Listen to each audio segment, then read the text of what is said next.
Great. Jennifer, can you hear us okay? Yes, I can hear you. Okay. We can hear you loud and clear. Okay, very good. Let's go ahead and begin today's regular meeting scheduled for 3 p.m. on Wednesday, March 25th. This time we have, let's do a simple roll call just for the record. And Miss Miss Clerk, if you would please call the roll. Yes, please state your name for the record. Member from the city of Colton, if you're with us. I'm not sure that he has joined us yet. Members from the city of Loma Linda. Here. Please state your name for the record. Both Pescu. Thank you. And member from the county of San Bernardino, 3rd District. Here. Please state your name.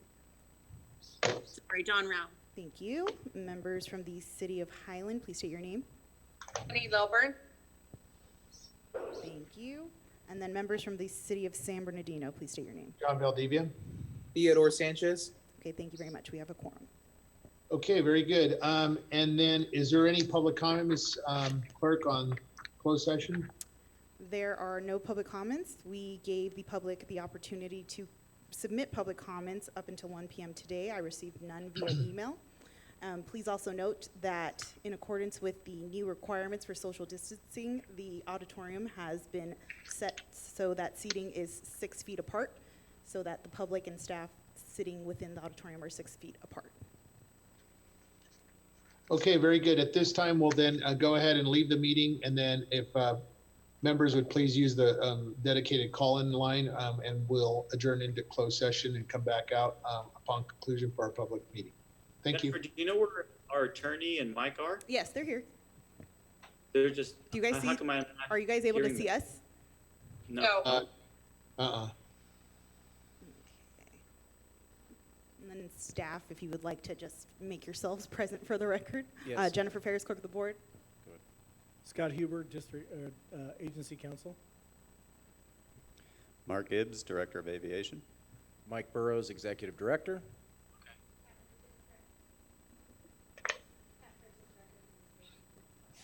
Mark Kuzno, Director of Finance. Mark Dennis, IT Manager. That's all. Who's with you? Okay. And I'll check on the video issue. Okay, let's go ahead and leave the meeting. We'll call in a few minutes here. Okay. Thank you.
Back on.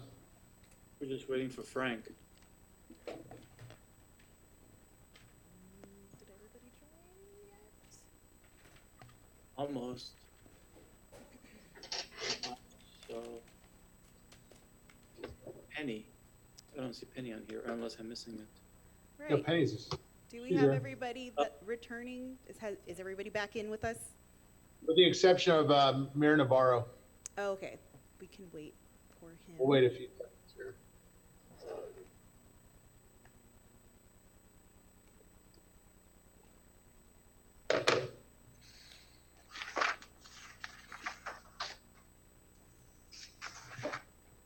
Okay, I'm here.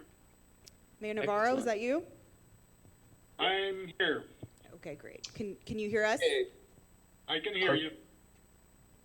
All right, so I'm going to go ahead and do one more roll call for the beginning of the meeting. So if Okay. you could state your name for the record, please. Member from the City of Colton. Frank Navarro. Thank you. Member from the City of Loma Linda. Oh, Vipa Pascu. Thank you. Member from the County of San Bernardino, 3rd District. John Rao. Thank you very much. Member from the City of Highland. Penny Lilburn. Thank you. Members from the City of San Bernardino. John Valdivia. Theodore Sanchez. Thank you. And please also note for the record that this meeting is being live broadcasted on our website, www.SBIAA.org. Okay, very good. Thank you, Ms. Clerk. At this time, I'm going to ask Supervisor Rao, please, if she would lead us in the Pledge of Allegiance, and ask to all our members, if you would please stand and honor our flag. Please stand and join me in pledge to our flag. I pledge allegiance to the To the flag flag, of the United States of America. and to the republic for which it stands, one One nation, nation, under God, indivisible, with liberty and justice for all. Okay, thank you very much, Supervisor. And let's get right into our agenda for today. Items to be added or deleted. Ms. Clerk, Ms. Ferris, or Mr. Burrows? No items, sir. Okay, very good. Moving on to conflict of interest disclosures. Are there any members wishing to note their conflicts? Hearing none, moving on to item G, informational items. Our first report is from Executive Director, Mr. Burrows. So I would like to just start to our commission and our community members out there to just first say that we appreciate your patience. We're all adapting to some of these new procedures, and you've been most patient along the way. We do hope all is safe and well with you and your families, first and foremost, from your airport family here at SBD. So we have a couple of key updates. We're not going to go too overboard here, but we wanted to touch bases on a couple of things here. First and foremost, though, on the SBD family side here of the house with our staff, I'd like Ms. Pritchett to give a quick personnel update to you because we happily have some new folks online here. Kat, if you would. Thank you, and good afternoon. After a rather lengthy recruitment process, we are very happy to formally introduce Mark Cousineau, our new Director of Finance. Mark comes to us with an extensive background in both the public and private sector finance industry, including many years with the County of San Bernardino. The timing with his joining our team could not have been better as he was thrown into a very unorthodox week and has already become an asset to our team. So we're certain that you, the commissioners, will enjoy working with Mark as much as we have, and we welcome him to the team. With that, it completes my reports, but I'm happy to answer any questions that you might have. And I will tell you, there's no more extraordinary time or trial by fire to learn the chart of accounts, the budget structure, and interim procedures. So I wanted to personally thank Mark. It feels like he's been a part of the team already for some time. So welcome, and we appreciate you being here. I would like, legal counsel reminds me that we do need to make a statement about closed session and any reportable action. Oh, if yep, you would. apologies. Yeah, so to report out of closed session, items A through D were not discussed in closed session, and as to all other items on closed session, there was no reportable action taken in closed session. Thank you for keeping us straight there, Scott.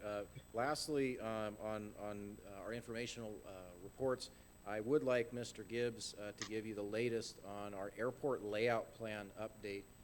This is something that we've been working with FAA extensively on, and we have some good news. So, Mark, if you would. Thank you, Mike.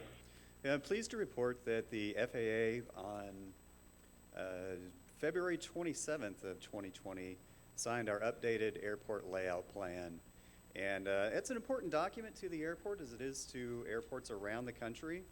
So San Bernardino International is part of the national plan of integrated airports. And what that means is that it's got a federal designation. There's a lot of things that come with that, but to boil it down, it means we've got federal obligations that need to be met. And in order to receive grant funding through the Airport Improvement Program, you must be part of the NIPIAS and you must have a current airport layout plan. So this plan, it identifies both the existing facilities on the airport as well as future projects that would be constructed, most of which are significant in cost and include, that's why the Airport Improvement Program is in place for airports around the country due to the extensive investment in those facilities. So there is an airport capital improvement program that goes along and ties in, feeds in with this airport layout plan. So some of the significant changes over the last plan that was approved in 2012 include such things as the general aviation complex. So that's 2 rows of hangars as well as the Sheriff's Aviation Facility. It's about a 20-acre development. There's also been improvements to ramp areas and new building constructed by Unical. And some of the future facilities, some are under construction now, but it includes the new air cargo hub at the north end of the airport that's depicted on here, as well as a future heliport, and along with a new service road and some other minor technical changes to the document as well. But this is our look ahead to the future. It's our planning document and ties together with future federal AIP funding. And just adding on to that, this roadmap, you know, the simple implications for the airport is in order for us to request and receive a grant from the FAA, it's got to be on this map. So while a signature on a map doesn't sound like a lot to most, for an airport, it is vital that this is up to date, particularly at a time like this. So certainly want to thank Mark on his diligence with FAA, and thank the FAA for actually getting this done for us. So, all right, let's open it up for questions. I do have a question. Mike or Mark, how often is this updated? What's the requirements to update it? And what is this all internal staff that did it, or was it a consultant that assisted? Are there a lot of outlay costs on preparing this and submitting it? Yeah, you bet. It's a combination thereof. So as far as what necessitates an update really depends on the extent of the change in facilities that have taken place or are anticipated to take place on the airport. So sometimes priorities change, but a lot of times it's a roadmap that ties together with an annual update of the airport's capital improvement plan that's submitted to the FAA for review and approval. So the last time this one was updated was in 2012. Typically, they're updated every 5 to 7 years. This one went a little bit long in the tooth, but we're pleased to see it move ahead. And yes, it is certainly a venture that requires some skill sets beyond what's available at the airport, and we do have a consultant that we work with to develop this product. Excellent. Good job. I had a quick question. I know it's been brought to our attention that there's going to be a lot of airlines looking to park airplanes while we go deal with the coronavirus. Since we're looking at a layout of the airport here, can you give us an idea as to if we were to start parking airplanes, where would they be parked, number one? And number two, what's the total amount of airplanes that could be parked there without interfering with operations? I'll let Mark touch on that, but it is, I will say this because we have literally daily calls, if sometimes more than daily, with FAA and our airport organizations. And this has been a very, very vibrant topic for all airports. FAA just today issued new updated guidance on this particular point because it's important to all airports in our national system to do all we can. Mr. Gibbs and the team, though, have been working around the clock to really expand as many options possible. So Mark can fill you in on the latest there. Yeah, and thanks for the question. It really is on point in this particular time in aviation history. We have a few options, and I would call them contingencies. They're not necessarily our good options, but in a time of crisis, we really look at all contingencies that could potentially be available. The first one would be a former parking lot that was used for the air show, and it's approximated essentially directly south of the ARF Training Center, or for reference on this map, it's kind of hard to tell. I don't have a pointer that we can communicate well on this document here with the WebEx, but essentially directly east of UPS's hangar. There's a small triangle, and it's been partially improved with base material. Could potentially handle aircraft if we added some steel plates below where the wheels would be sitting. That can house approximately 50 aircraft, and we have two other supplemental locations as well. One of them we like to call Taxiway Foxtrot. It's the only taxiway that's on the south side of the airport. Kind of looks like a compass rose. It's got a round bulb at the end of the taxiway. That can accommodate approximately 10 aircraft. And then where the air show has historically been held over in the general aviation area, there's some concrete ramp in that location that could still accommodate the flow of general aviation aircraft in and out of that vicinity while parking an additional 15 aircraft. So all said and done, comes out to approximately 75 aircraft that could be accommodated. And again, these would be contingencies due to the extreme nature of what's happening right now. So for the commissioners, we do want to kind of strike that chord with you as leaders, as public officials. If you hear queries from individuals that are with airlines or associated in working with them, your airport is open for business when it comes to this. Some of this new guidance we got today gives us a little more flexibility than we had a couple days ago, but we want to make sure that we support our airport community and our airline industry any way we can. Yeah. So I have a quick question on the aircraft that we can park there. You say 75 aircraft. Are they limited to a simple one size, or is it multiple sizes of aircraft that we can bring in there? Yeah, that's a great question. That would the majority of calls we've received have been for 737 type aircraft, the Southwests of the world, if you will. I'm not saying that it's Southwest that's calling, but as a typical aircraft type, 737, A320 are very similar in size, and that number is based on a narrow body aircraft. That's not considering wide body aircraft. And that's not to say, Mayor, that we won't get wide body requests. So that's why we are working seamlessly with our maintenance, repair, and overhaul providers as well, who contract for additional services. They are part of the team when it comes to this, and we appreciate them. Yeah, because I'm noticing if it's 75 aircraft and we only take one size, there's going to be others, of course, that will be looking for, can we accommodate a mix that'll help us out and help everybody else? Yes, absolutely. And Mark and Nick and the operations team have done an amazing job. I think they're playing, I'm dating myself, Tetris, but they've found some really creative ways to maximize our footprint. Very good. Thank you. Okay. Good. Any more questions? If not, thank you very much. We appreciate it. Let's move on to item number H, commission consent items. I do have a request. If the commissioners don't object, I'd like to move item number 8, which is the approving the resolution of the emergency condition to the commission action items, which would be number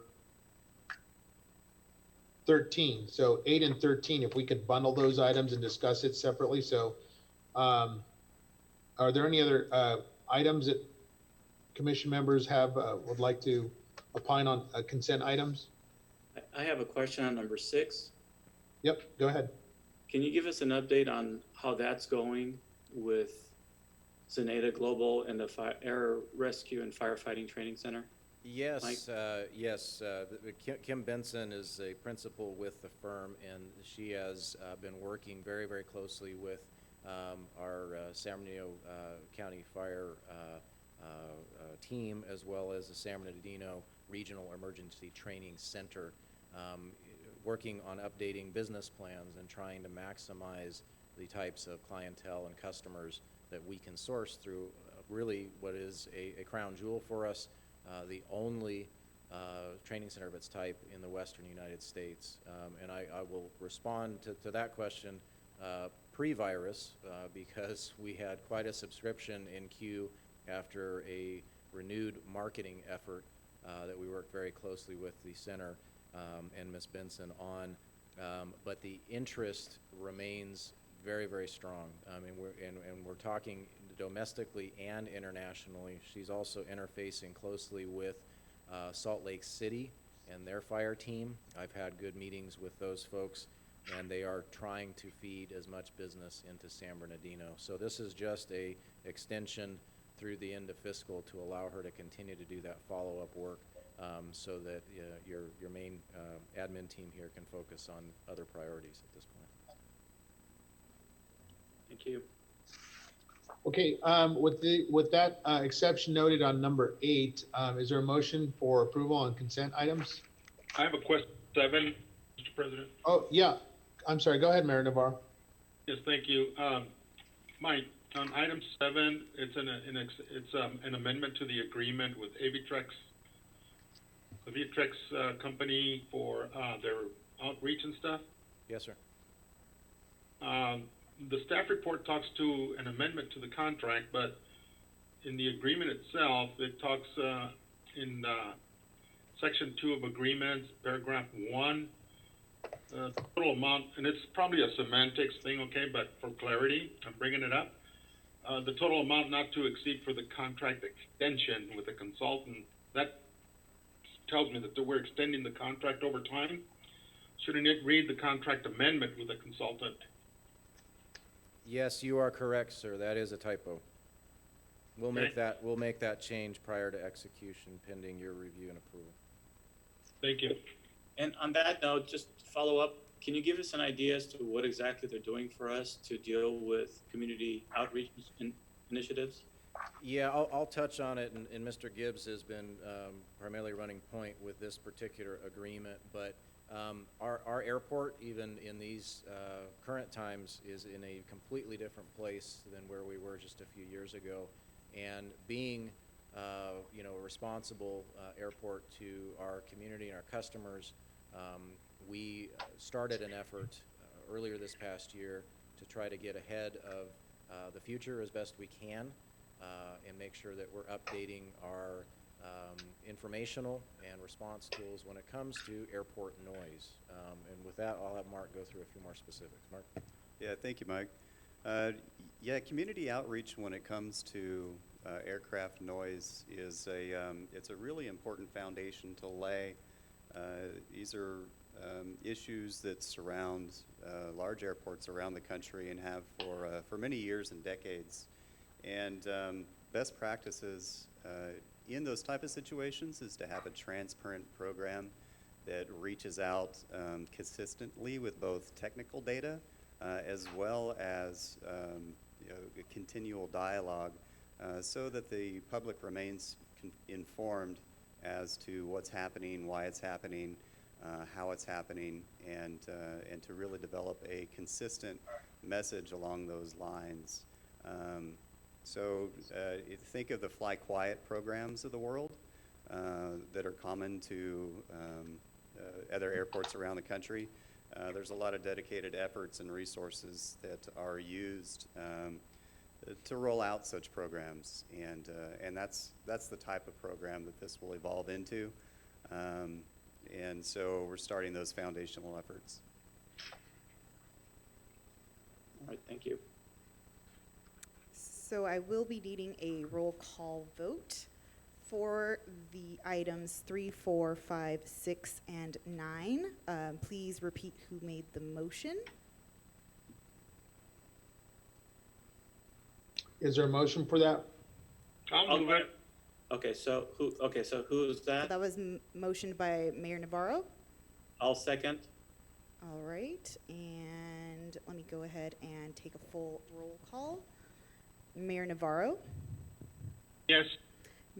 Member Popescu, Yes. Member Rao, Yes. Member Lilburn, Yes. Member Valdivia, Yes. and Member Sanchez. Yes. And it sounded like everyone unanimously agreed upon moving item 8 to action, so we will not need a vote for that. All right, moving on to item I, commission action items. Number 10, consider and adopt the proposed budget adjustments for fiscal year 2019 to 20. Mr. Burrows.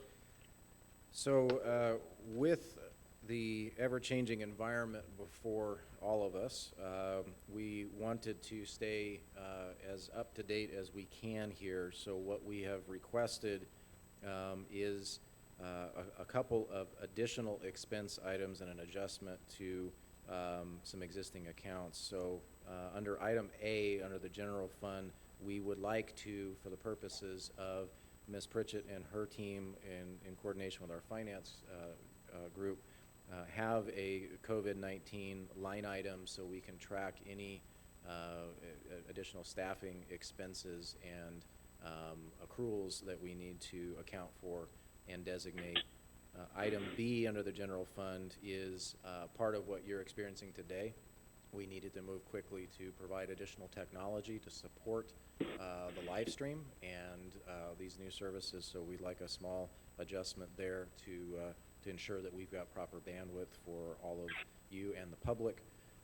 Under item C, general fund professional services, ARF, we are asking for an additional $50,000 to support the ongoing outreach at the Fire Training Center and related services there.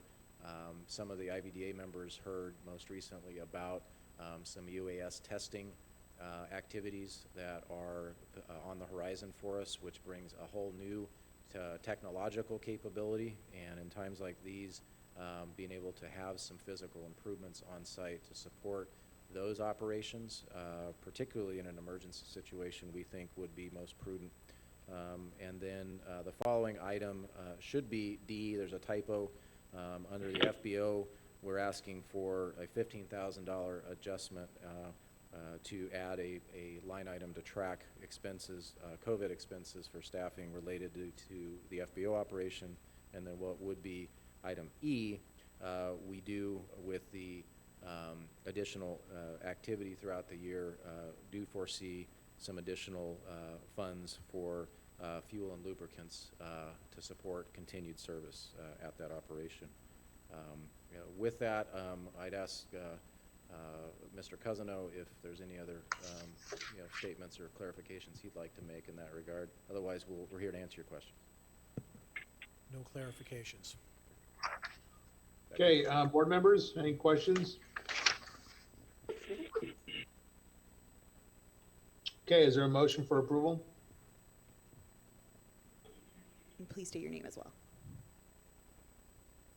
I'll go ahead and move it. OV, Popescu. Is there a second? Penny. Perfect. All right, I will go ahead and take a roll call vote. Member Navarro, Yes. Member Popescu, Yes. Member Rao, Yes. Member Lilburn, Yes. Member Valdivia, Yes. and Member Sanchez. Yes. Thank you.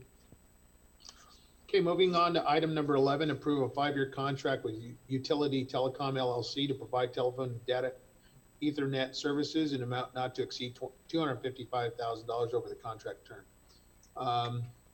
Mark Dennis. Good afternoon. Utility Telecom Group provides telephone and Ethernet data services to the airport, which is distributed over the SBIAA fiber optic network. These services are currently supporting airport facilities, SBIAA staff, and an increasing number of airport tenants. This contract is up for renewal. As the tenant base is President, I move the item. I'll second. All right. Okay, can you please repeat who motioned? Mayor Navarro was a motion maker and Ovi was a second. Okay, thank you. And here is the roll call. Member Navarro? Member Navarro, are you still with us? Yes. Okay. Member Popescu? Yes. Member Rao? Yes. Member Lilburn? Yes. Member Valdivia? Yes. And Member Sanchez? Yes. Thank you. All right, very good. Item number 12 is approved procurement of a Skymark 7,000 gallon Jet A refueler equipped with man lift in an amount not to exceed $523,315 and sell an existing 2008 Garsite 7,000 Jet A refueler without man lift to City Service Velcon LLC in the amount of $130,000. Wendy. Well, you just took my whole opening statement. Oh, there you go. Well, since he took your opening statement, I'll move the item. Perfect. So, what I'm asking for is exactly what you had said.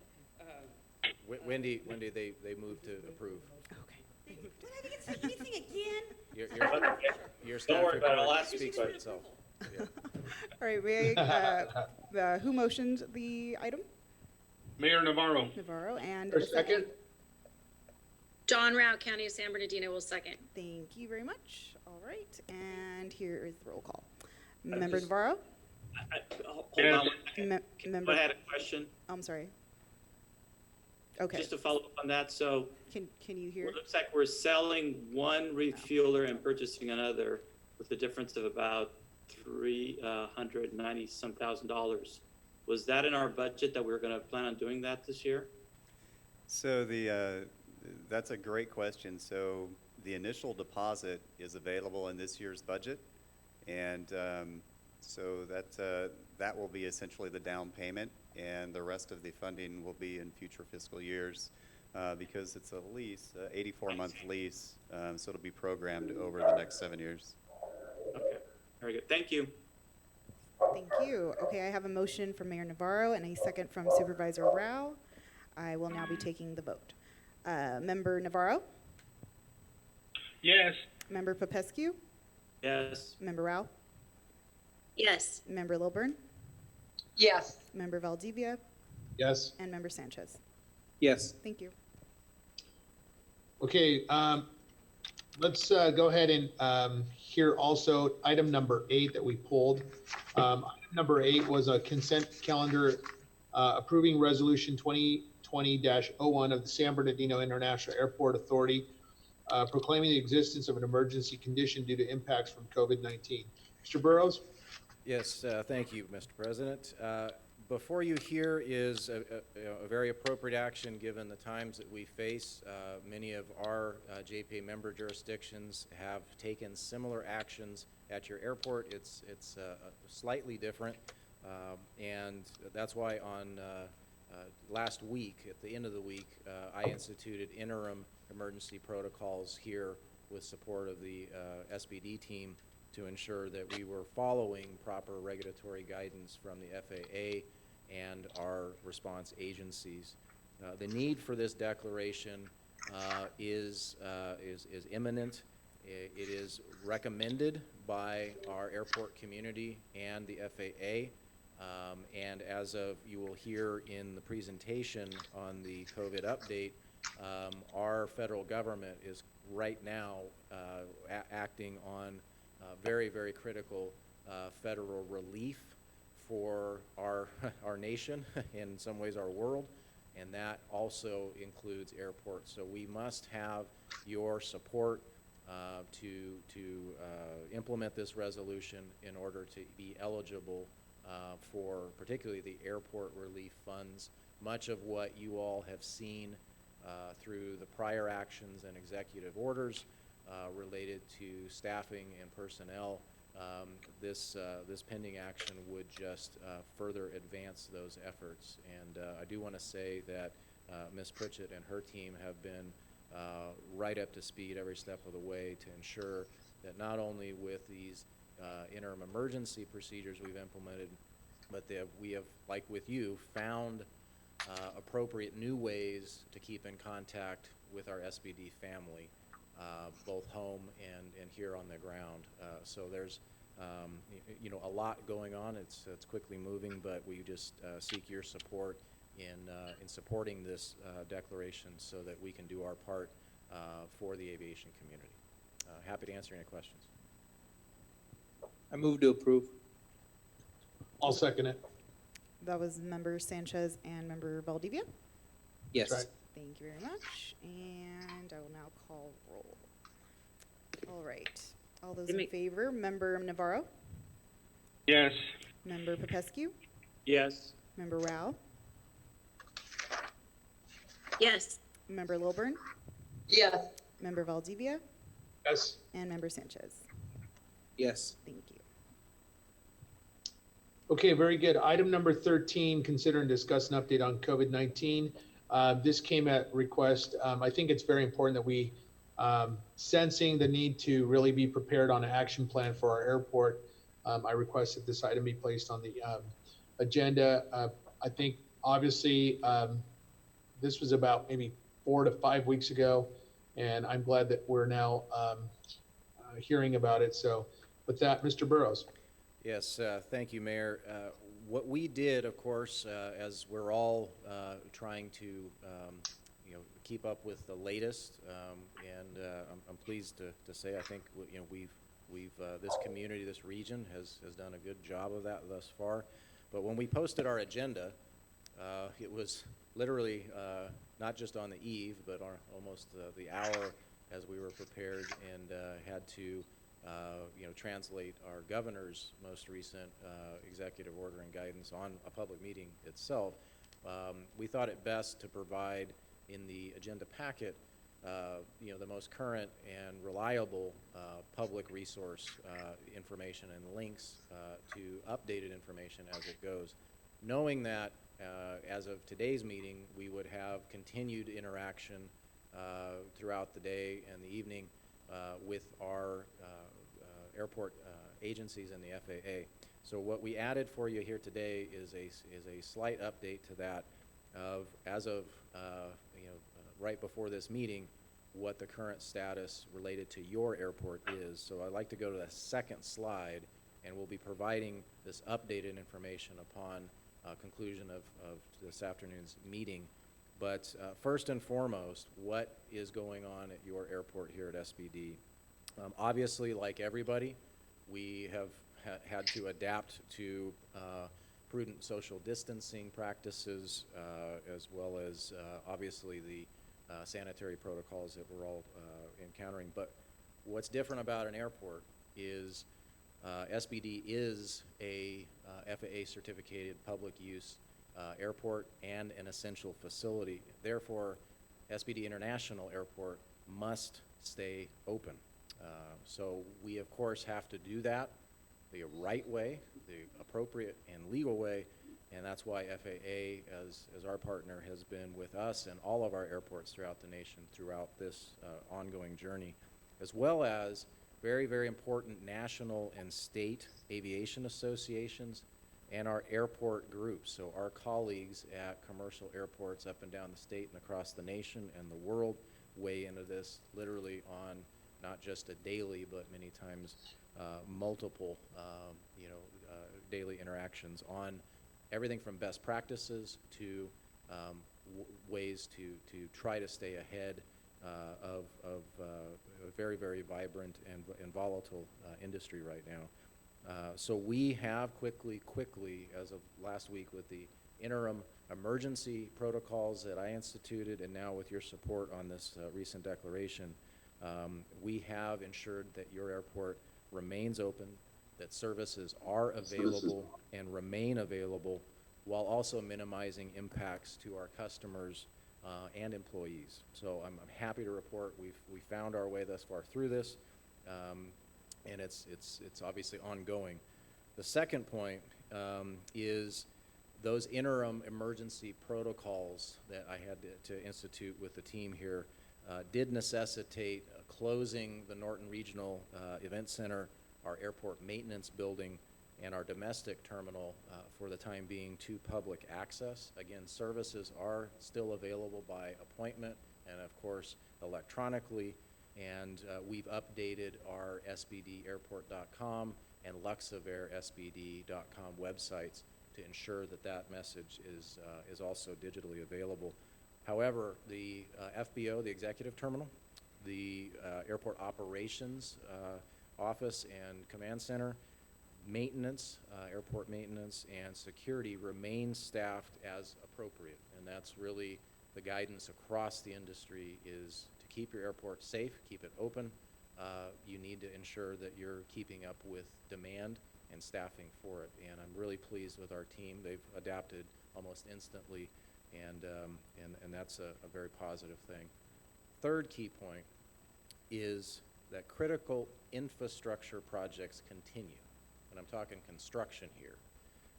For SBD, the largest that we had underway when this situation occurred is our Eastgate and our Mountain View projects. And I'm happy to report with our contracting community and our partners out there doing the work and working the work, as I say, that they followed through swimmingly with us. Legal counsel worked around the clock with me and our team to ensure that we address those questions and concerns, throughout really Thursday night and through the week and the weekend. But they are out there getting it done, and we really, really appreciate them for their diligence and their leadership. Fourth key point, relief funding for airports and airlines. We hear throughout the nation, throughout our nation's capital, a lot of talk about this, and that means it's really important to not just us, but to everyone.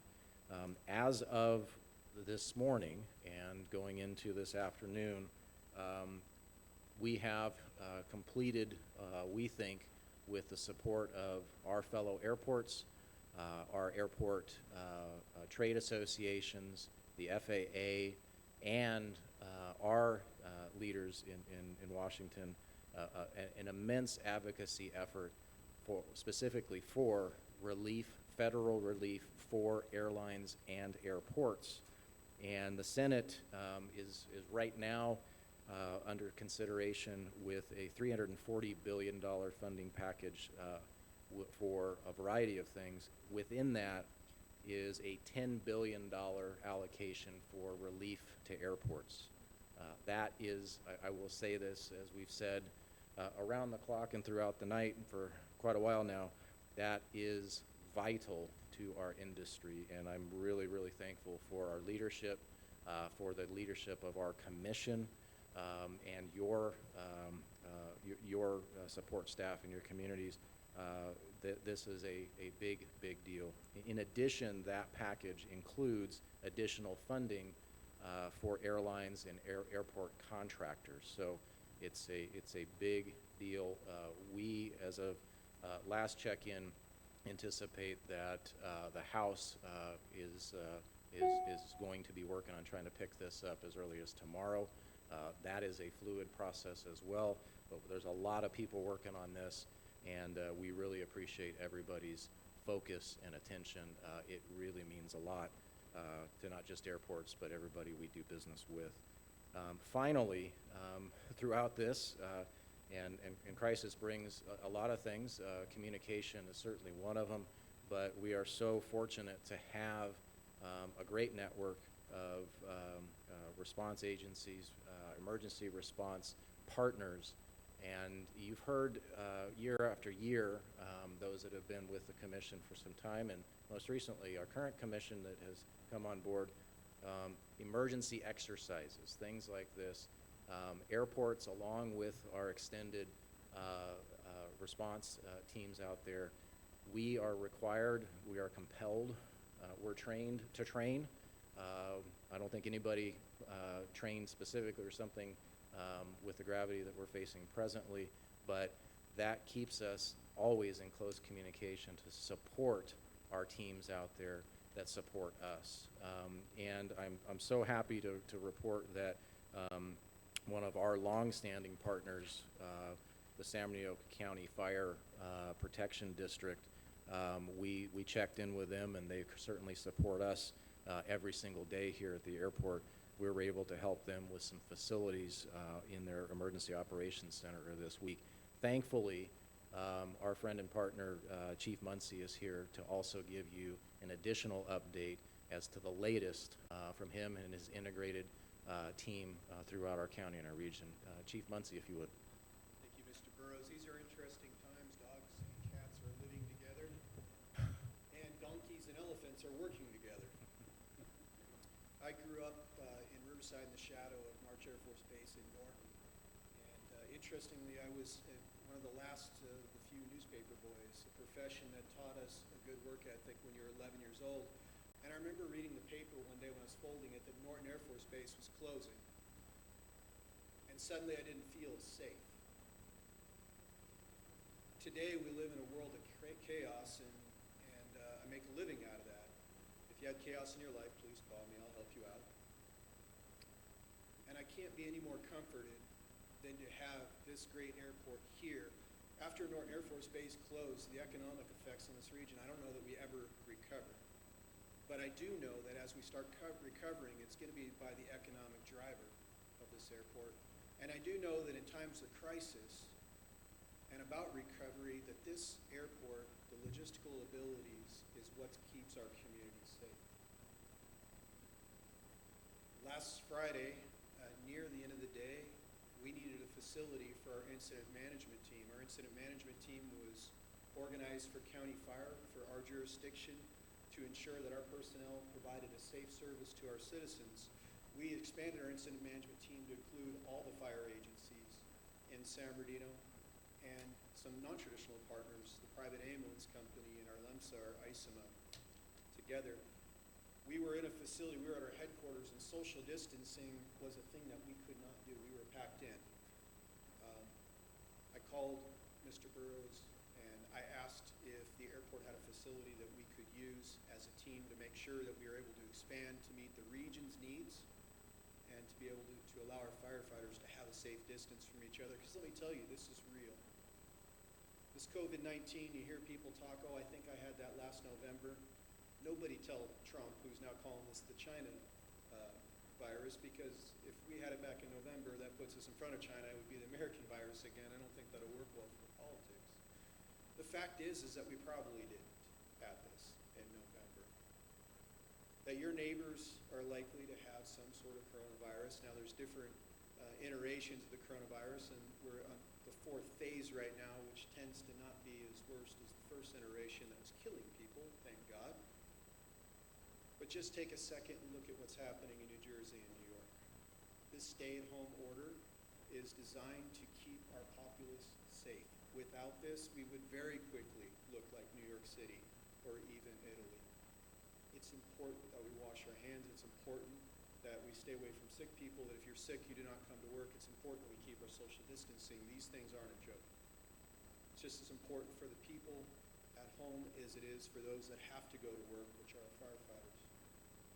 Mike and Mark, you have always been an exceptional partner. When I say that I feel safer because this airport is here, it truly is required for public safety. Those members on the board, thank you for your support in the past with ensuring that we have good fire protection here at the airport, for ensuring that you're empowering your leaders to work well with your fire department, with your ambulance companies, to make sure that we can provide a public service. With that, is there any further questions that I can answer? I just wanted to touch on the tail end of that, in that Chief Muncie has just done an amazing job with us. He's been with us as we've rebuilt this airport, and I personally wanted to thank him for his partnership and his friendship, and for the very, very important work that they're doing out there for all of our residents and our customers. This is truly a two-way relationship. The airport, Kim Benson, when she initially approached our training center and said, we want to help you market the training center, I couldn't figure it out. I couldn't figure out what the nexus was. Why does the airport want to help with the training center? But you know what it's about? It's more than just partnerships. It's about our county. It's about the economic viability of our county, and all of us doing our part, no matter how small, we're going to do better. And it's the same. That's how we're going to get through this COVID virus. So thank you so much for your support over the years. So commissioners, you know, we have a distinguished expert in our midst here, and I do want to give opportunity for you all as our leaders to ask the chief any questions you have, and then if you wouldn't mind, I'd like to just give you an operational update hot off the press as to how business activity on the airfield side is going before we wrap up today. So to Mr. President and the Commission. Yeah, Mike, I want to say thank you very much for the update. I know it's a lot of hard work, and there's the constant noise and drum of noise is changing. We appreciate our staff for making this presentation to the commission. My concern really is more of, you know, about, I don't know, 6 weeks ago, maybe 7 weeks ago now, March Air Force Base, there was a 1 or 2 planes rerouted from Ontario International. My concern and continued concern is the protection of our folks here in San Bernardino County. What happens if we get one of those type of redirects and we now have, you know, potential COVID passengers on an airplane, and they land at our airport? That's really my concern. Are we ready for that? And if not, what say you on what's the plan to tackle that? Certainly, I'll start with that and let the chief also expand, because we're we're a team when it comes to something like that, and I relied on him certainly when that issue was underway to give us some guidance as well.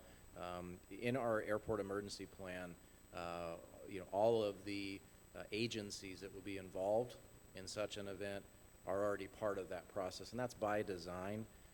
So we have had plenty of time since with FAA and our agencies, and the likelihood of that type of flight specifically coming to us as a first resort is very, very slim. You can't say that it cannot happen, but there are other facilities and infrastructure within the region that are better positioned with federal and other state resources already on site for that particular type of support.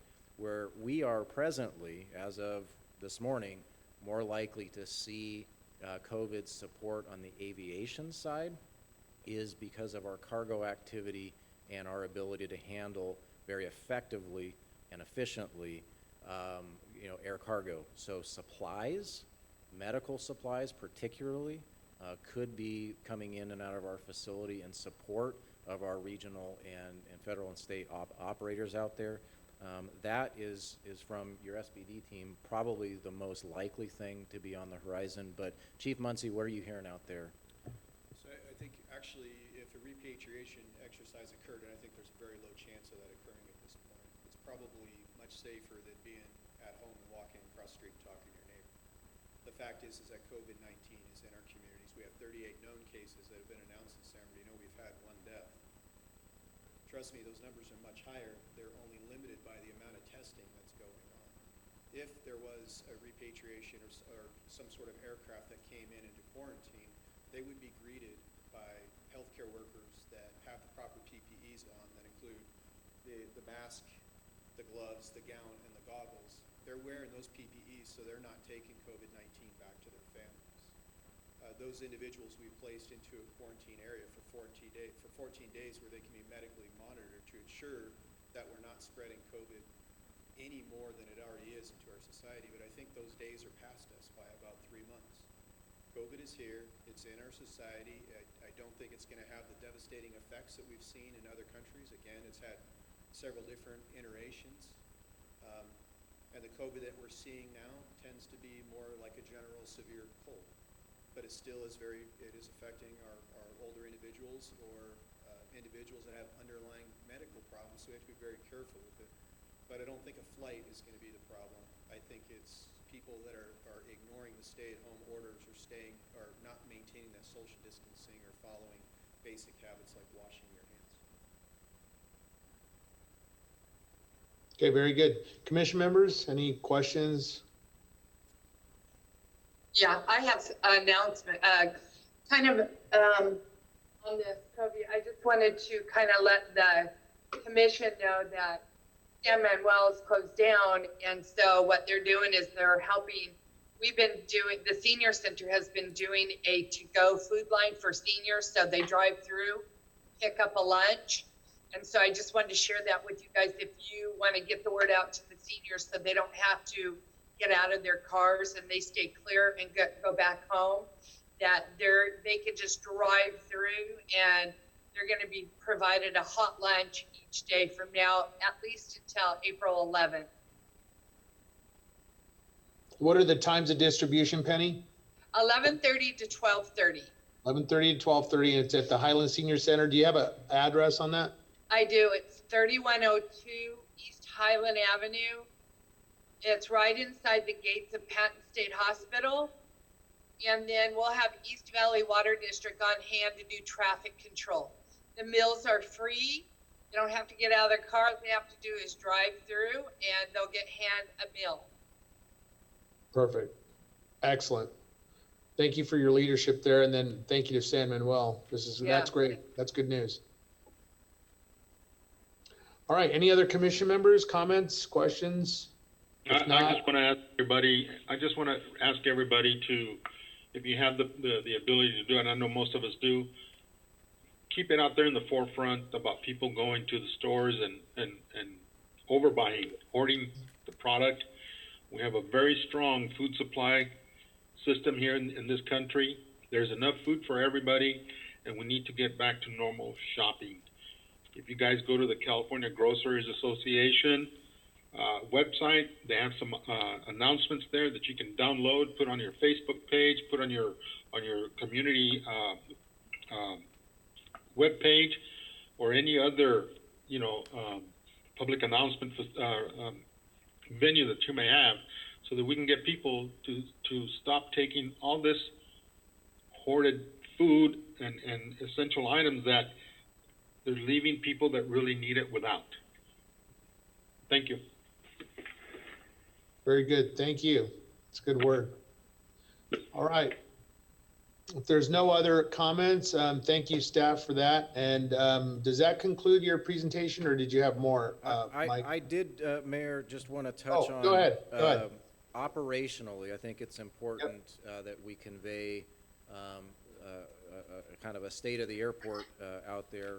This is something that Mr. Gibbs and I have the pleasure of doing every morning with our airport community.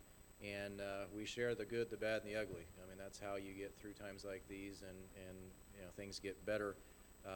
But to say that this COVID situation has not impacted airport operations, I certainly would be remiss in trying to do that and paint too rosy of a picture out there. There's no question that itinerant traffic of aircraft into our executive terminal is down. We track that always week over week, and Ms. Bechtel's team has done an outstanding job. So the number of aircraft on the ramp undoubtedly have declined given these circumstances. But as I mentioned earlier, we are an air cargo airport, the fastest growing air cargo airport in the United States. And I've got to say that FedEx and UPS are doing everything possible to ensure that operations continue. So air cargo has maintained steady, if not slightly busier. So our executive terminals fuel sales are certainly holding strong there as a result of the combination of those activities. Aircraft are still coming in. So we still have customers, and it's important that we tell the community in the world that we remain open for business. Services are available, the full suite of that full service, beautiful executive terminal is absolutely up and running and has not stopped even amidst this issue. Our maintenance companies are feeling effects and are also holding strong. They're a good group out there, and they are great practitioners and known throughout the world. But they are having to, curb some operations at this point, pending some recovery and relief, which hopefully here in a few hours we're going to start seeing that come through. As a result, smaller aircraft, general aviation activity is down quite a bit. I want you to know that your Samuel County Sheriff facility is fully functional and operational, but they are certainly being careful on call-outs and activities, but their full suite of services in coordination with San Bernardino County's multiple assets are at full bear and available. Again, the airport has an important role to play. We, in good times and bad, need to do our part, and I just want to say thank you again to the commissioners for your leadership, and just reassure you that I'm very proud of you, and I'm very proud of this SBD team and how they have worked cohesively and nonstop throughout these challenging times. That concludes my report, Mayor. Okay, very good. Any final thoughts on this matter? And we appreciate our staff for your good work. Any other commission member comments on this? I would just like to thank both Mike and Mark and the entire team over there at SBIAA for working with County Fire and putting that together on such short notice and really thinking creatively to support our cooperators. So thank you very much. Thank you. Okay, very good. Moving on to item number 14. It's a status update on the action plan, and that's Mr. Burrows. Okay, I'll go to our normal second page on that. Certainly when I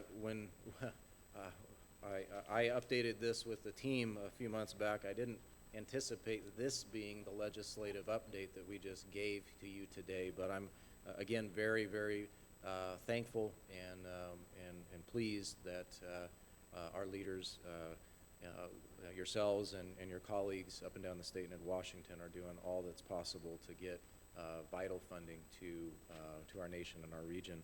And then, of course, you just heard the other updates. We will continue to keep everybody as up to speed as possible. Thankfully, we have strong arms with County Fire here, even closer than ever, along with the full suite of the County of San Bernardino and our agency partners. So on our sbdairport.com website, our Luxair sbd.com websites, as well as our SBIAA.org website, we're going to try to put as relevant and pertinent information without, of course, overwhelming folks. And it's hard to do when you need to get the word out, but internally we've done a lot with internal communications with our employees and our team, and certainly trying to do the best we can to keep everybody on the commission and your respective organizations fully up to speed. So if there's more we can do for you and your jurisdictions, not just the county, but our city members as well, please let myself or any of the SBD airport team know, and we'll do all we can. So we need each other, and that concludes my report. Okay, very good. Items J and K, Ms. Clerk, are there any open session public comment? There are no public comments.